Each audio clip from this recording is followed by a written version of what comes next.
Baik, kita lanjutkan pembacaan kitabnya ya.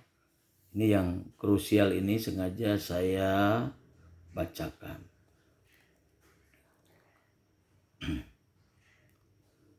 Wa'lam, ketahuilah, anna auratar rajuli wal amati, bahwasanya aurat laki-laki dan aurat amat, yaitu budak belian, ma baina surrati wa rukbati, di antara ini udel ya dan lututnya. Laki-laki itu begitu ya. wa auratar khurrati ya.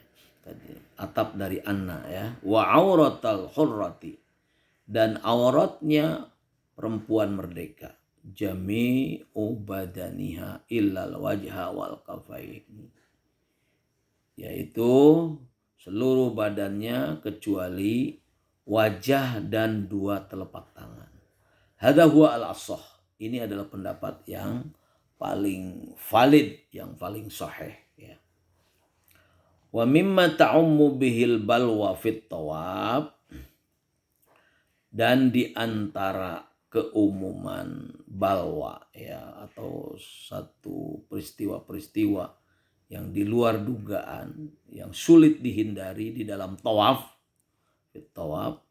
ini mula masatun nisa lizahmati, yaitu mula masa itu bersentuhan perempuan ya dengan ajanib, yaitu orang lain ya, yang bukan yang tidak sah dinikah, yang ya, dalam hal ini adalah muhrim, mahram ya. Mahram itu ya orang-orang yang tidak sah dinikah. Itu nggak apa-apa ya, baik karena keturunan atau apa, nasab begitu, atau karena sepersusuan, maka bersentuhan tidak ada masalah ya.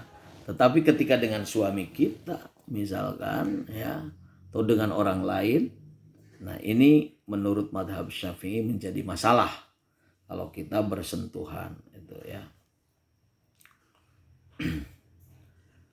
Fayambaghi lirrajuli, maka seyogianya bagi laki-laki alla yuzahimuhunna, sebaiknya jangan berdesak-desakan ya laki-laki itu dengan perempuan-perempuan. Walaha alla tuzahimar rijal ya, khaufan min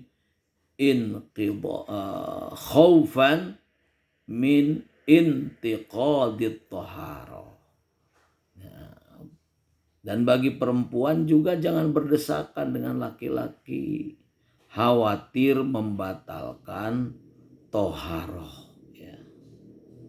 Fa in lamasa ahaduhuma basyaratal akhar, maka apabila bersentuhan salah satu dari laki-laki dan perempuan itu dengan kulit yang lainnya ya, bi basyaratihi intaqada tuhurul lamis, maka batalah orang yang menyentuh ya, ini ya batal itu adalah orang yang menyentuh.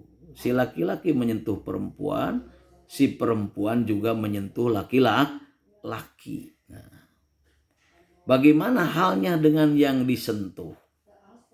Wa fil malmus qolani lisyafi'i rahimahullah. Bagi yang disentuh ada dua pendapat menurut Syafi'i rahimahullahu ta'ala ya. Asohuhuma ada aksari ashabihi ya, annahu yantaqidu wudu'uhu ya, menurut pendapat yang soleh dan anggapan kebanyakan sahabat-sahabat yang demikian itu membatalkan wudunya ya, kalau menyentuh.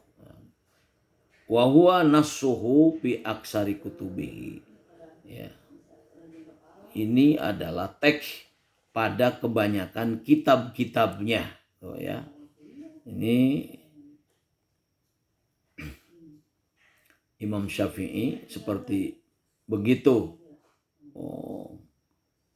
Walaupun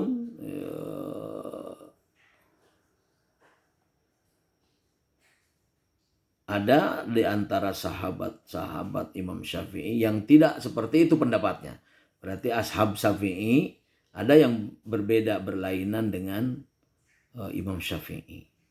Jadi bersentuhan seperti itu tidak batal. Dalam kondisi lil muzahamah. Muzahamah itu berdesak-desakan. Ya. Orang yang tersentuh, artinya kan tersentuh itu tidak menyengaja kan, berarti disentuh orang begitu.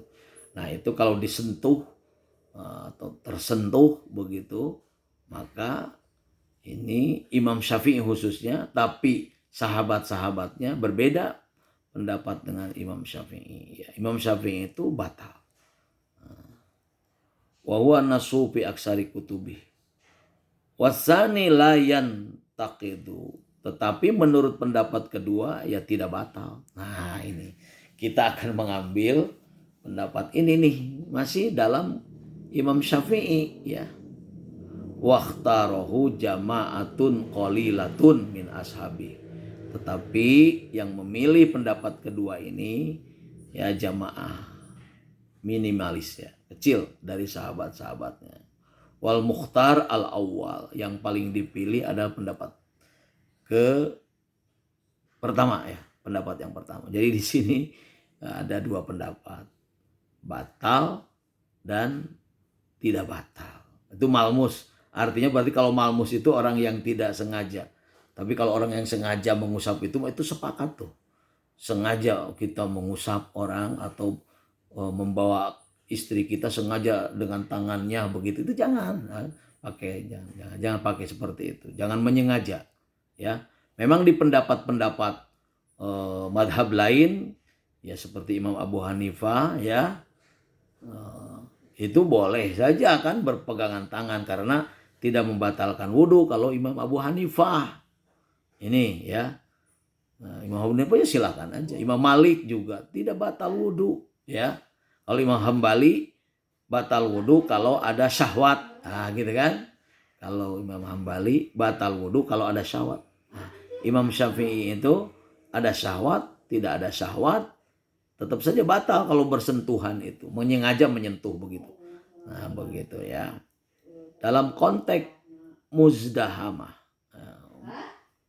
lizahamah, karena sempit. Nah ini ada semacam darurah ya, semacam darurah yang dibolehkan. Ad-darurah tubihul mahdurat. Kemadaratan itu membolehkan sesuatu yang dilarang. Karena memang darurat susah gitu menghindarinya persentuhan itu, terutama persentuhan yang tidak disengaja ya. Misalkan kita tiba-tiba senggol orang atau kita menyenggol orang tapi tidak sengaja sama sekali. Nah ini konteksnya adalah dalam kondisi malmus ya. Walaupun sebetulnya yang ihtiyat ya pendapat yang pertama tadi itu anggap saja batal. Dan kita bisa sebetulnya sekarang sudah ada tempat wudhu di pinggir itu, ke samping dulu gitu. Hanya persoalannya yang baru kali pertama tawaf ini ya ketinggalan orang lain. Ketinggalan pembimbing dan sebagainya. Masa semuanya harus keluar begitu. Nah di sini kalau saya sendiri sebetulnya lebih cenderung bahwa kita di situ darurah. Yang penting jangan menyengaja kita melakukan persentuhan itu ya. Karena ada suatu kaidah ad-darurah tubihul mahdurat. Darurat itu membolehkan sesuatu yang dilarang. Wa ma ubiha lid-darurah yuqaddar biqadariha. Apa yang ditentukan dibatasi dengan darurat ya sebatas ketika itu memang terjadi darurat. Kalau tidak jadi darurat, dalam kondisi lenggang dan sebagainya begitu kan, lalega begitu, leluasa, ya itu tetap saja kita berkeyakinan sesuatu yang batal.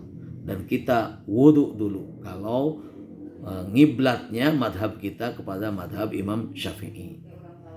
Sebetulnya ada juga yang istilahnya bukan darurat begitu, tapi ittiba, ya, mengikuti pendapatnya Imam Maliki. Tetapi mengikuti pendapat Imam Maliki ini tentu harus punya konsekuensi atau konsekuen, maksud saya harus konsekuen dengan tata cara peribadatan Imam Maliki. Misalkan wudhunya juga harus memakai wudhunya Imam Maliki. Tapi kalau saya terus terang lebih mengambil pendapat kalau karena desakan seperti itu, sesuatu yang tidak sengaja, ya, kejadian yang di luar dugaan misalkan, atau sudah diduga tapi sulit untuk menghindarinya, dalam kondisi seperti itu saya lebih tepat, ya, itu adalah darurah, ya, karena ada kaidahnya, jalan keluarnya. Idza dhaqa ittasa, ya, apabila sempit maka menjadi luas. Wa idza tasa dhaqa, dan apabila leluasa maka menjadi sempit. Nah, itulah yang saya bilang tadi. Ya, kalau sudah tidak darurat mah jangan dianggap itu sesuatu yang boleh. Nah, ini perhatian saja. Tetapi kita harus punya prinsip di dalam pengamalan beragama. Walaupun kita yakini kita tidak bisa memaksakan ikhtilaf ini. Dan ikhtilaf ini semuanya berargumentasi, ya, dibenarkan. Itu mudah-mudahan ada manfaatnya. Kita bahas selanjutnya dalam season berikutnya. Wassalamualaikum warahmatullahi wabarakatuh.